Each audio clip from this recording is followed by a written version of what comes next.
आज मैं आपको जो मेरा मेन टॉपिक है वो वेपर प्रेशर है।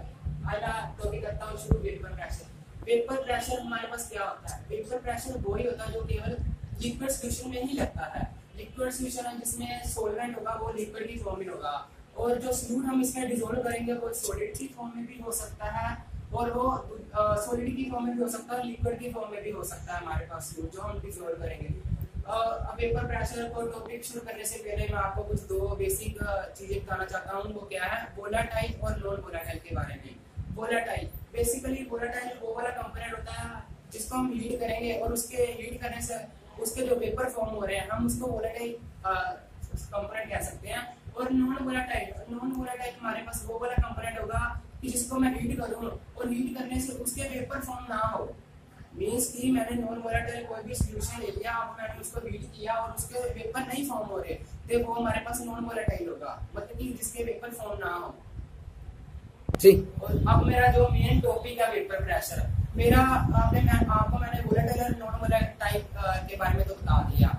अब मेरा मेन टॉपिक है जो वेपर प्रेशर, मैं आपको उसको समझाने जा रहा हूँ। उसके लिए मैं अकेला सॉल्वेंट ही लूंगा। लिक्विड सॉल्यूशन मैंने आपको पहले कहा कि इसमें लिक्विड सॉल्यूशन जरूरी है। लिक्विड सॉल्यूशन के ही हमारे पास वेपर प्रेशर होगा, उसके वेपर बनेंगे तो उसका ही वेपर प्रेशर हम फाइंड कर सकेंगे। इसलिए हम जो लिक्विड सॉल्यूशन लेंगे वो हम मान लो कि हम एक लिक्विड सॉल्यूशन लेंगे वो एक सॉल्वेंट ले लेते हैं। मैंने एक कर लिया, सपोज कर लो कि मैंने इसमें हाफ लीटर वाटर कर दिया। मेरा मेन मकसद है कि मैं इसको इजी वे में समझाऊं, इसीलिए मैं एक सॉल्वेंट ही लूंगा। इसमें मैं सॉल्यूट वगैरह डिसॉल्व नहीं करूंगा। जैसे मैंने कहा था कि मैं इसमें सॉलिड डिसॉल्व करके इसका वेपर प्रेशर भी निकाल सकते हैं और लिक्विड डिसॉल्व करके भी, और लिक्विड मतलब कि वाटर तो डिसॉल्व है ही है, इसमें वाटर तो है ही है, और मैं एक और सॉलिड कंपोनेंट डिसॉल्व करके भी इसका वेपर प्रेशर निकाल सकता हूँ। पर मैं आपको इजी वे में समझाऊंगा कि कैसे वेपर प्रेशर हम फाइंड कर सकते हैं किसी चीज का, कंपोनेंट वगैरह का, वाटर जो हमने लिया है।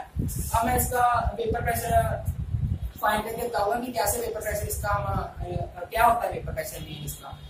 हमने बीकर ले लिया और उसमें हमने लिक्विड ले लिया। अब मैंने इस बीकर को हीट करना शुरू कर दिया एक पार्टिकुलर टेम्परेचर पे, मतलब मैंने कोई बर्नर वगैरह लगा दिया और उसको एक पार्टिकुलर टेम्परेचर दे दिया और हीट करना शुरू कर दिया। Particular temperature means 25 degree Celsius ले सकते हो आप, 35 डिग्री, एक पार्टिकुलर लेना है, चेंज नहीं करना टेम्परेचर। अगर टेम्परेचर चेंज करोगे तो सारा कंसेप्ट चेंज हो जाएगा, इसलिए हमें पार्टिकुलर टेम्परेचर लेना है। और अब हमने पार्टिकुलर टेम्परेचर लेकर हीट करना शुरू कर दिया। अल्टीमेटली इसके वेपर बनने शुरू हो जाएंगे, वेपर हमारे पास फॉर्म होने शुरू हो जाएंगे। ऐसे मैं इसको राउंड के फॉर्म में शो करा रहा हूँ कि मैंने हीट किया, इसके वेपर बनने शुरू हो गए वाटर के। कंटिन्यूस वेपर बनते जाएंगे। मैं हीट एक पार्टिकुलर टेम्परेचर में कर रहा हूँ और इसके वेपर बन रहे हैं, कंटिन्यूस वेपर बनते जाएंगे। अल्टीमेटली एक स्टेज वो आ जाएगी कि वेपर बनने बंद हो जाएंगे, मतलब कि इक्विलिब्रियम अटेन हो जाएगा। इक्विलिब्रियम एस्टैब्लिश होने का मतलब क्या होगा? Rate of evaporation is equal to rate of distillation हो जाएगा। रेट ऑफ इवेपोरेशन, अब मेरे पास इक्विलिब्रियम अटेन हो गया, मैंने इसको हीट किया, वाटर के वेपर फॉर्म हो गए, मेरे पास वाटर के वेपर फॉर्म हो गए। अब फॉर्म होने बंद हो गए, फॉर्म होने बंद हो गए, इसका मतलब क्या हुआ? इक्विलिब्रियम अटेन होगा। इक्विलिब्रियम कैसे अटेन होगा? अब जितने वेपर बनने थे वो बन गए वेपर, जितने वेपर बनने थे इसी के साथ में बन गए। अब क्या होगा? इक्विलिब्रियम मतलब इसमें वेपर कुछ और बनने शुरू हो जाएंगे, कुछ वेपर बनने शुरू और हो जाएंगे। इक्विलिब्रियम के बाद कुछ वेपर और बनेंगे। वो जो वेपर बनेंगे उतने ही वेपर हमारे पास कंडेंस होकर नीचे आ जाएंगे। जितने वेपर बन चुके हैं उतने तो बन चुके हैं, ठीक है, वो हमारे पास इक्विलिब्रियम अटेन हो गया। फिर उसके बाद हमारे पास जो सॉल्यूशन नीचे और बचा, सॉल्यूशन बचा, वेपर बन चुके हैं, इक्विलिब्रियम आ चुका है। अब हमारे पास जो लिक्विड है उसके वेपर दोबारा बनने शुरू हो जाएंगे, थोड़े और उसके, तो उतने ही वेपर हमारे पास लिक्विड होंगे, वो अपनी एनर्जी लूज करेंगे। जो हीट यहाँ से ली थी यहाँ से हीट, और वो हीट लूज करते हैं यहाँ पर, दोबारा आपके पास कंडेंस होकर नीचे आ जाएंगे।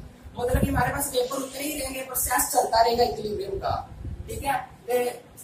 हमारे पास ये प्रोसेस चलता रहेगा, ठीक। हमारे पास अब इक्विलिब्रियम अटेन हो गया, मतलब जितने वेपर बनने थे वो बन गए।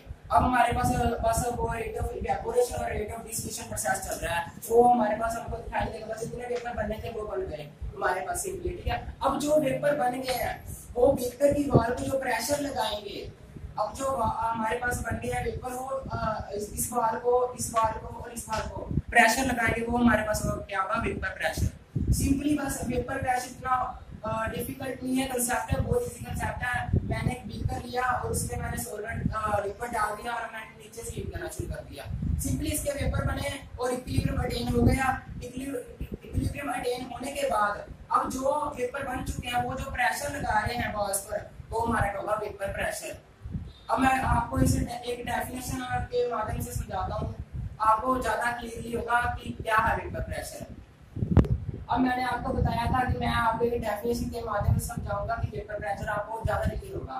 और डेफिनेशन में आपने फिगर समझ लिया आपने अच्छे से कि लिक्विड को मैंने हीट किया और उसके वेपर फॉर्म हो गए और अभी लिक्विड बचा और इक्विलिब्रियम अटेन हुआ है।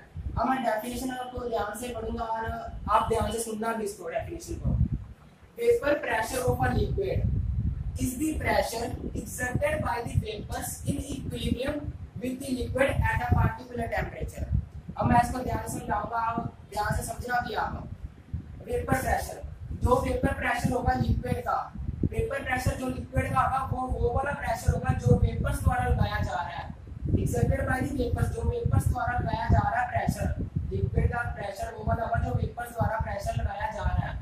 और जो वो वेपर है इक्विलिब्रियम में है लिक्विड के साथ एक पार्टिकुलर टेम्परेचर में। पार्टिकुलर टेम्परेचर जरूरी है हमारे पास, अगर टेम्परेचर चेंज कर लिया तो वेपर प्रेशर चेंज हो जाएगा, इक्विलिब्रियम फिर दोबारा अटेन करना पड़ेगा, इसीलिए हमारे पास एक पार्टिकुलर टेम्परेचर होना जरूरी है। अब डेफिनेशन को ध्यान से दोबारा एक बार पढ़ देता हूँ, आप ध्यान से सुन लेना इस बार। Vapour pressure of a liquid is the pressure exerted by the vapours in equilibrium with the liquid at a particular temperature. मतलब कि जो हमने वेपर प्रेशर लिक्विड का, जो ये वाला लिक्विड है जो, उसका जो वेपर प्रेशर वो वाला होगा जो हमारे पास वेपर इसके फॉर्म हो गए और वो जो प्रेशर लगाएंगे बाल्स पर एक पार्टिकुलर टेम्परेचर पे, वो हमारा वेपर प्रेशर होगा। तो उनका वेपर प्रेशर मुझे लगता है कि आपने अच्छे से समझा होगा। धन्यवाद।